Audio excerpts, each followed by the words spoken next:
ওঠে। এখন অনেকটা ঠিক সেই ছবির সঙ্গে গোলাম আজমের ছবিকে যেভাবে বিকৃত করা হয়েছিল, হুবহু ঠিক ওইরকম একটা শেপ এনে শেখ হাসিনার একটা মূর্তি তৈরি করা হচ্ছিল। এবং এই যে আজকে আমি ভিডিও করছি 12 তারিখে, গত রাতে খবর হলো সেই মূর্তি পুড়িয়ে দেওয়া হয়েছে। এখন কারা পুড়িয়েছে? কেউ হয়তো বলবেন যে এটা আওয়ামী লীগের লোকজন সেখানে গিয়ে পুড়িয়েছে, যে এত বড় সাহস, আমাদের এখনও ক্ষমতা, আর কয়দিন পরে আমাদের নেত্রী বাংলাদেশে আসবেন এবং সিংহাসনে বসবেন, সবাইকে আবার এক হাত তিনি দেখিয়ে দিবেন, কাউকে জেলে পুরবেন, কাউকে শাস্তি দেবেন, কাউকে টানাবেন। এই তো আর অল্প কয়টা দিন, আর তার মধ্যেই তার মূর্তি নিয়ে, এই রাজপথে বিকৃত মূর্তি নিয়ে উল্লাস করা হবে, আমরা মরে গেলে এটা সহ্য করব না। এরকম আওয়ামী যারা লোকজন রয়েছেন, তারা এই কুকর্ম বা এই কর্ম বা সুকর্ম করে থাকতে পারেন। দ্বিতীয় আরেকটি গ্রুপ যারা বলার চেষ্টা করছেন যে শেখ হাসিনার মূর্তি হোক, গোলাম আজমের মূর্তি হোক, বঙ্গবন্ধুর মূর্তি হোক, জিয়াউর রহমান সাহেবের মূর্তি হোক, যার কিছু হোক না কেন, সকল মূর্তি ইসলামী নিষিদ্ধ, শিরক এবং বেদাত। ফলে এই যে সাবেক মঙ্গল শোভাযাত্রা, সেটাকে এখন আনন্দ শোভাযাত্রা বা কি যেন নাম দিয়েছে, তো সেখানে মূর্তি থাকবে কেন? সেখানে স্লোগান হবে নারায়ে তাকবীর, আল্লাহু আকবার।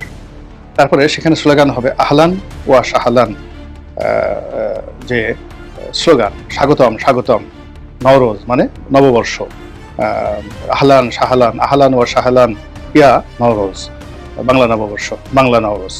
এইভাবে স্লোগান হবে। তারপরে সেখানে হামদ হবে, আল্লাহর প্রশংসা হবে, নাত হবে, অনেকে কোরআনের আয়াত তেলাওয়াত করবেন। তারপরে সেখানে মিলাদ হবে। তারপরে সবাই সরারদি উদ্যানে বসে তারা আল্লাহর কাছে মোনাজাত করবে।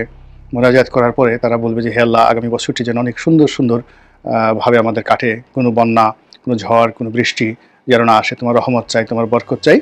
তারপরে মিলাদ পড়ার পর সেখানে জিলাপি খাওয়া হবে, আমিরটি জিলাপি এগুলো খাওয়ানো হবে। তো এগুলো হতে পারে। তারপরে শেষে কোরাস করে বিকেলবেলা আবার সাংস্কৃতিক অনুষ্ঠান হবে। সাংস্কৃতিক অনুষ্ঠান মানে সেখানে গজল হবে, সেই হামদ হবে, নাত হবে। তো এগুলো হতে পারে।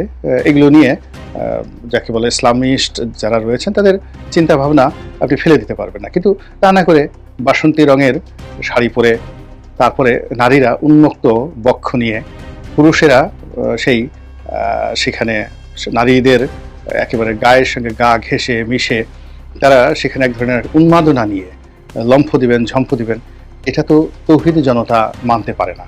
2 নম্বর হলো যে মিছিলের একেবারে সামনে সেটা একটা মূর্তি থাকবে, সেই মূর্তিকে কেন্দ্র করে তারা লাফাবে। এটা তো বাছুর পূজার মতো ঘটনা, বনি ইসরায়েলের বাছুর পূজার মতো ঘটনা। তো সেই বাছুর পূজাকে বন্ধ করার জন্য, যেখানে আল্লাহ রাসূল, দুজন আল্লাহ রাসূল, একজন হযরত হারুন আলাইহিস সালাম এবং হযরত মূসা আলাইহিস সালাম, তারা যে কষ্ট করেছেন, যে জিহাদ করেছেন, তো বর্তমানে